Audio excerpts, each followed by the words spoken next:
السلام علیکم ورحمۃ اللہ تعالی وبرکاتہ۔ مرکز اہل سنت جامعہ رضویہ منظر اسلام کے یوٹیوب چینل ہم سبق درس نظامی میں آپ کا خیر مقدم ہے۔ پیارے بچوں، جنہوں نے اب تک ہمارے چینل کو سبسکرائب نہیں کیا ہے وہ ضرور سبسکرائب کر لیں اور بیل آئیکن بھی ٹچ کر دیں تاکہ کوئی بھی اپلوڈ آئے وہ اس کی نوٹیفیکیشن آپ تک فوراً پہنچ جائے، اور اپنے ساتھیوں سے بھی شیئر کریں، اور بات پسند آئے تو لائک بھی کریں۔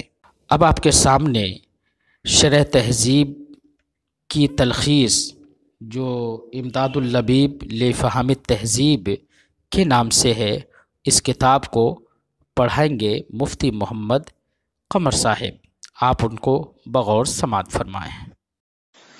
السلام علیکم ورحمۃ اللہ وبرکاتہ۔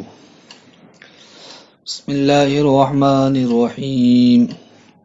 ومن السوالب تنعكس الدائمتان دائمة مطلقة والعامتان عرفية عامة۔ یہاں سے مصنف علیہ الرحمہ قضایہ موجہہ سالبہ کے عکس کا بیان شروع فرماتے ہیں۔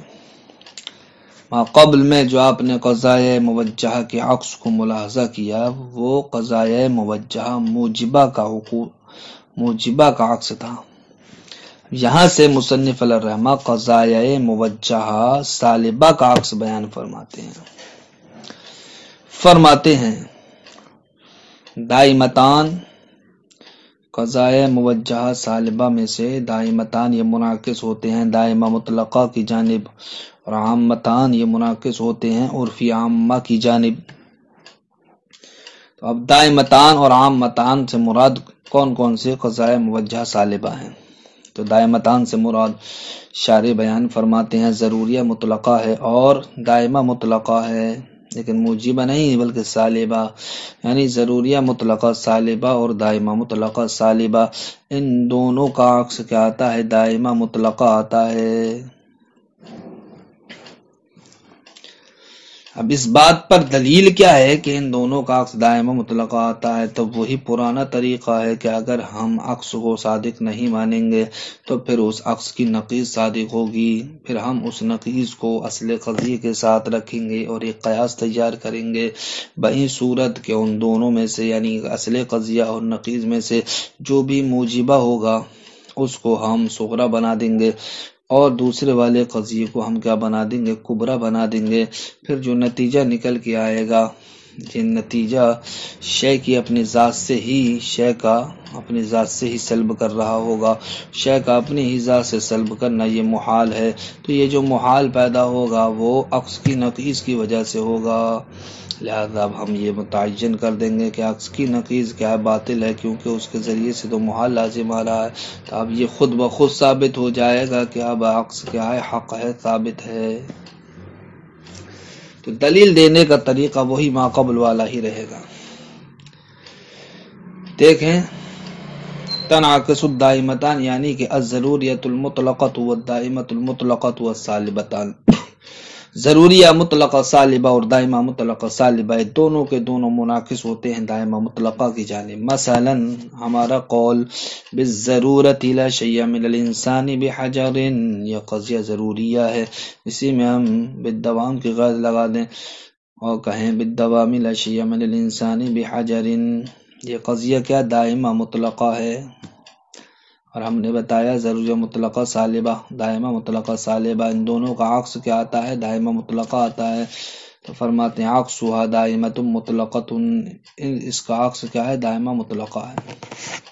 وہ عکس نکل کے کیا آئے گا؟ وَهُوَ قَوْلُنَا، وہ ہمارا قول لا شیء من الحجر بانسان بالدوام ہے کہ پتھر میں سے کوئی بھی انسان نہیں ہے دائمی طور پر۔ تو یہ عکس بالکل صادق ہے اپنے اصل کی طرح، اس نہیں کہ اصل کیا تھا؟ لا شیء من الانسان بحجر، انسان میں سے کوئی پتھر نہیں ہے۔ تو جس طریقے سے اصل صادق ہے اسی طریقے سے اس کا عکس بھی کیا صادق ہے۔ اگر آپ اس عکس کو صادق نہ مانیں تو ضرور اس کی نقیض صادق ہوگی۔ تو لا شیء من الحجر بانسان بالدوام یہ سالبہ کلیہ، تو اس کی نقیض کیا ہے؟ موجبہ جزیہ، تو وہ نقیض ہے بعض الحجر انسان بالفعل، بعض پتھر انسان ہیں بالفعل۔ لہذا بھی ہم اس نقیض کو اصل قضیے کے ساتھ ملا کر ایک قیاس تیار کریں گے اس طریقے سے۔ فنضمه مع الاصل، تو اب ہم اس نقیض کو اصل کے ساتھ ملائیں گے بہین طور کہ ہم کہیں گے بعض الحجر انسان بالفعل، یعنی کہ اس نقیض کو صغرا بنائیں گے اور اصل قضیہ کو کبرا بنائیں گے۔ اصل قضیہ کیا ہے؟ لا شیء من الانسان بحجر بالضرورہ او بالدوام، انسان میں سے کوئی بھی پتھر نہیں ضروری طور پر یا دائمی طور پر۔ لہذا اب ہم نتیجے پہ دیکھیں گے، نتیجے پہ غور و فکر کریں گے کہ نتیجہ نکل کے کیا آیا، تو ہم نتیجہ نکل کے آئے گا ینتج، نتیجہ دے گا یہ قیاس بعض الحجر لیس بحجر بالفعل، بعض پتھر نہیں ہے بالفعل۔ دیکھیے یہاں پر شے کا اپنی ذات سے سلب ہو رہا ہے، پتھر کے پتھر ہونے ہی سے سلب ہو رہا ہے، اور یہ شے کا اپنی ذات سے سلب کیا یہ محال ہے؟ تو محال کیوں پیدا ہوا؟ اس لیے پیدا ہوا کہ ہم نے نقیض کو صحیح مان لیا، تو ہم کو پتہ چل گیا کہ نقیض کیا باطل ہے۔ جب نقیض باطل ہے تو عکس کیا ہوگا؟ صادق ہوگا، یہی ہمارا کیا مطلوب ہے۔ تو نتیجہ ہے بعض الحجری لیس بحجر بالفعل وهو سلب الشیء عن نفسه، تو یہ تو اپنی ذات سے شے کا کیا ہے؟ سلب ہے، وهو محال، اور شے کا اپنی ذات سے سلب کیا ہے؟ محال ہے۔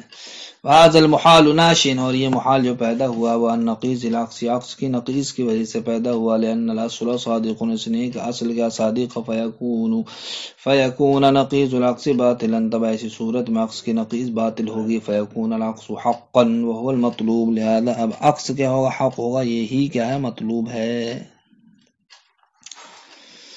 عامتان سے مراد کیا؟ مشروط عامہ سالبہ اور عرفی عامہ سالبہ۔ تو مشروط عامہ سالبہ اور عرفی عامہ سالبہ، ان دونوں کا عکس کیا آتا ہے؟ عرفی عامہ آتا ہے۔ دلیل وہی ہے کہ اگر عرفی عامہ اس کا آپ عکس نہ مانے تو اس کی ضرور نقیض، عکس کو صادق نہ مانے تو پھر اس کی نقیض کو صادق مانیں گے، اور نقیض کو صادق ماننے کی بنیاد پر محال لازم آئے گا۔ وہ محال کیا؟ شے کا اپنی ذات سلب ہو جائے گا، لہذا آپ کو ماننا پڑے گا کہ نقیض کیا باطل ہے۔ جب نقیض باطل ہوگی تو عکس صادق ہوگا، جب عکس صادق ہوگا یہی ہمارا مطلوب ہے۔ فرماتے ہیں والعامتان، یعنی کہ مشروط عامہ سالبہ والعرفیت العامہ، اور عرفی عامہ سالبہ، تنعکسان، دونوں کے دونوں منعکس ہوتے ہیں، الی عرفیت عامۃ، عرفیہ عامہ کی جانب، جیسے کہ ہمارا قول بالضرورت لا شیء من المتکلم بساکن اللسان ما دام متکلما، یہ مشروط عامہ ہے۔ یا بالدوام کی قید لگا کر کہیں بالدوام لا شیء من المتکلم بساکن اللسان ما دام متکلما، یہ عرفی عامہ ہے۔ تو عکس ہوا، اس کا عکس آئے گا عرفی عامہ، وہ کیا ہے؟ ہمارا قول بالدوام لا شیء من ساکن اللسان بمتکلم ما دام ساکن اللسان، کہ دائمی طور پر ساکن اللسان میں سے کوئی بھی متکلم نہیں ہے جب تک کہ وہ ساکن اللسان ہے۔ تو یہ بات بالکل صحیح ہے۔ کہتے ہیں شارح وہو صادق قعینی، تو یہ عکس اپنے اصل کی طرح کیا صادق ہے، جس طریقے سے اصل صادق ہے اس طریقے سے یہاں پر عکس بھی صادق ہے۔ کیوں؟ اس لیے کہ اگر آپ عکس کو صادق نہیں مانیں گے تو ضرور اس کی نقیض صادق ہوگی، وَإِلَّا لَصَدَقَ نَقِيضُ، ورنہ تو ضرور اس کی نقیض صادق ہوگی۔ وہ نقیض کیا نکل کے آئے گی؟ سالبہ کلیہ کی نقیض موجبہ جزیہ۔ وہ ہمارا قول بعض ساکن اللسان متکلم بالفعل ہی نہ ہوا ساکن اللسان، بعض زبان کو روکنے والے متکلم بالفعل ہیں جس وقت کہ وہ ساکن اللسان ہیں۔ اب ہم اس کو اصل قضیہ کے ساتھ ملائیں گے بہین طور کہ ہم کہیں گے نقیض کو صغرا بنائیں گے اور اصل قضیہ کبرا، اور اس طریقے سے کہیں گے بعض ساکن اللسان متکلم بالفعل ہی نہ ہوا ساکن اللسان، وبالدوام لا شیء من المتکلم بساکن اللسان ما دام متکلما۔ اب ہم اس کے نتیجے پہ غور و فکر کریں گے کہ نتیجہ نکل کے کیا رہا ہے۔ تو فرماتے ہیں ینتج، یہ قیاس نتیجہ دے گا بعض ساکن اللسان لیس بساکن اللسان بالفعل ہی نہ ہوا ساکن اللسان، کے بعض زبان کو روکنے والے بالفعل زبان کو روکنے والے نہیں ہیں جس وقت کہ وہ زبان کو روکنے والے ہیں۔ یہ تو اپنی ذات کا سلب ہو گیا شے سے، شے کا اپنی ذات سے سلب کیا محال ہے، لہذا یہ محال کیوں پیدا ہوا؟ نقیض کو صادق ماننے سے، لہذا اب ہم مان لیں گے یہ کہ نقیض باطل ہے تو عکس خود بخود ثابت ہو جائے گا۔ وَسَلْبُ الشَّيْءِ عَن نَفْسِهِ، یہ تو اپنی ذات کا کیا ہے، شے کا اپنی ذات سے سلب ہے، اور شے کا اپنی ذات سے سلب ہوا محال ہے۔ هذا ناشن عن نقیض الاقص، یہ جو محال پیدا ہوا ہے وہ عقص کی نقیض کی وجہ سے، لأن الاصل صادق، اس لیے کہ اصل کا صادق ہے، فیکون نقیض الاقص باطلا، تو عقص کی نقیض باطل ہوگی، فیکون الاقص حقا، تو لہذا عقص کیا ہوگا، حق اور ثابت ہوگا، وهو المطلوب، یہی کیا ہے، ہمارا مطلوب ہے۔